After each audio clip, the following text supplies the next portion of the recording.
on a bright and sunny day here in Vancouver, where the biggest news is the fact that Filip Hronek just got re-signed. We also got word this morning from Darren Dreger on Twitter as to a trade that was talked about and was subsequently rejected by the player involved. Let's head over to Dreger's tweet from 7 a.m. waking up in the morning here. The Flyers continue to explore options around veteran Cam Atkinson. San Jose has trade interest, but sources say Atkinson isn't keen on a move to the Sharks. Philly will eat a good chunk of the final year of his contract. A buyout is also an option, as is keeping him in the mix. So, pretty basic tweet here, not the biggest, most jaw-dropping piece of information, but I did want to chronicle this because when it comes to Cam Atkinson, he is a guy that we had talked about at certain parts throughout his career in the past. In particular, we made the video talking about his brutal comments towards the Columbus Blue Jackets that kind of popped off. But hearing now that as a member of the Philadelphia Flyers, Cam Atkinson has regressed and at the same time rejected a potential trade to the San Jose Sharks, it did get me thinking, okay, what's going on with this guy? Let's dive into it. Cam Atkinson is 35 years old now, which does not even feel real. Like, he was one of the better players, younger players even, when I was getting into hockey back in like 2010, 2011, so the fact that Cam Atkinson is now 35 kind of blows my mind. Still 5'8", 176, right-handed guy, signed on till the end of next season, making $5.875 million a year. He's been making this money ever since 2018-19. He's got a modified no-trade clause right now, which means that he, of course, can control his destiny should he get traded. At least to some degree. But this previous season, Cam Atkinson was coming off of a very rough spot, because in 22-23, he played 0 games. He was out the entire year. Before that, though, he had 50 points in 73 games played, was pretty good. He's just a few years removed from being a 69-point player in 80 games played. That was his career high, so, pretty nice to see there. He also was a point-per-game player for Columbus 2 playoff years in a row, which kind of sounds foreign when you think about it. Yeah, the Columbus Blue Jackets made the playoffs 2 years in a row. That was the 2019 and 2020 years. 10 games and 8 games. Good on the Blue Jackets, but either way, even though Atkinson has been a fairly good producer this entire time, the off-season, and I don't mean like the off-season, like, oh, the off-season, no, the season that he had off really hurt him, because he only had 28 points in 70 games played this most recent year with the Flyers.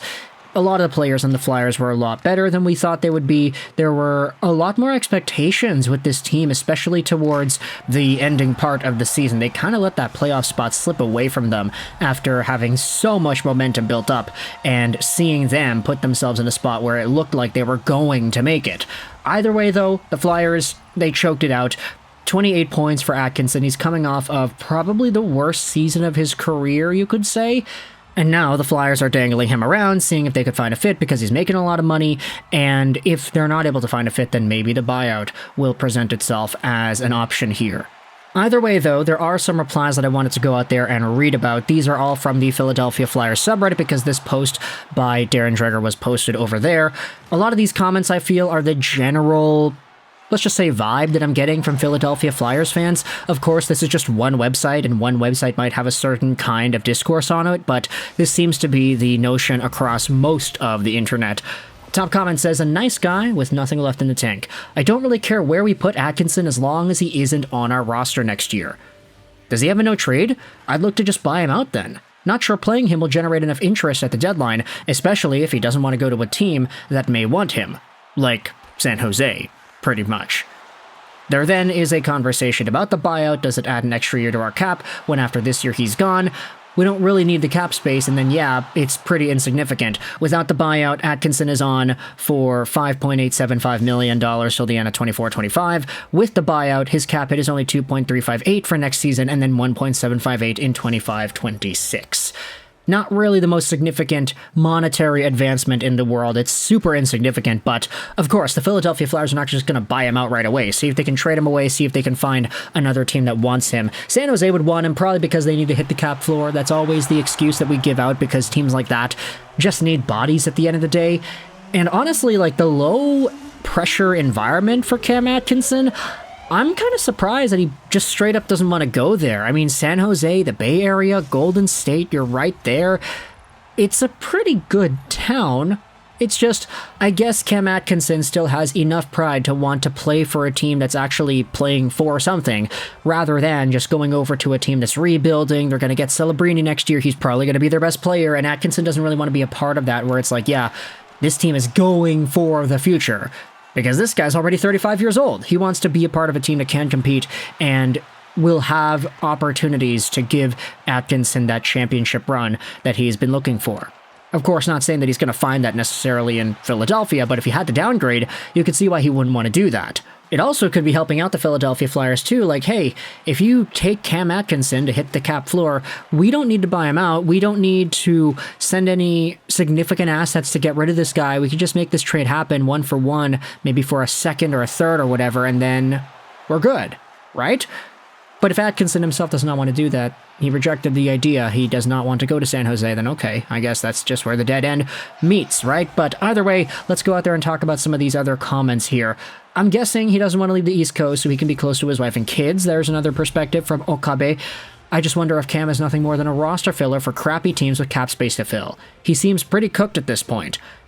Yeah, he really was not good this prior season, so it's very unfortunate to say, especially considering that he was a 69-point guy just a few years ago and a 50-point guy 2 seasons ago. Like, that is not insignificant. 50 points in 73 games played in 21-22. Like, he was good. He was totally fine, but things definitely did not look good afterwards.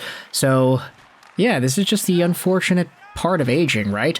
So let me know your thoughts in the comment section below about Cam Atkinson, the unfortunate direction his career has gone down, and whether or not there could be some sort of a revival. It doesn't look like the Philadelphia Flyers are going to be the team to give him that opportunity. It looks like, based off of what we're seeing, he could get bought out, he could get traded, he could find himself a new home next year. If he does get bought out, it actually might be a really good situation for him, because if he can sign a super cheap deal with some Stanley Cup caliber team, let's say Colorado or something, if he can provide some significant value in a team's middle to bottom six, second line power play, maybe a PK unit if he's in there or whatever, if he can do that, then there is some sort of a chance that he revives his career and gives new meaning to what he's able to bring out there on the ice. And right now, because that dollar amount is so high, assuming there isn't like a double salary retention trade in the works, it seems more so like Cam Atkinson is just going to be seen as a negative asset instead. Sign for league min, go to a cup contending team after getting bought out. He's already getting money because, you know, $5-point-something million is not cheap. And then try to reinvent yourself. You can still do that at 34, 35 years old, right? That's possible. Midlife crisis, whatever, right? So let me know your thoughts in the comment section below about the idea of Cam Atkinson rejecting a trade to the San Jose Sharks and how he may be on the rise of a new home in the NHL away from Philly and away from their system. So, do you think this is the right move? Do you think this is what the Flyers should be looking to do? Would you rather keep Atkinson around? Honestly, the guy was so cooked this previous year that I don't think anybody would say they want him still.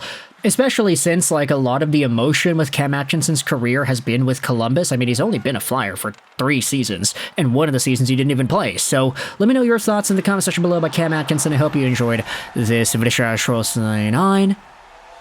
And bye.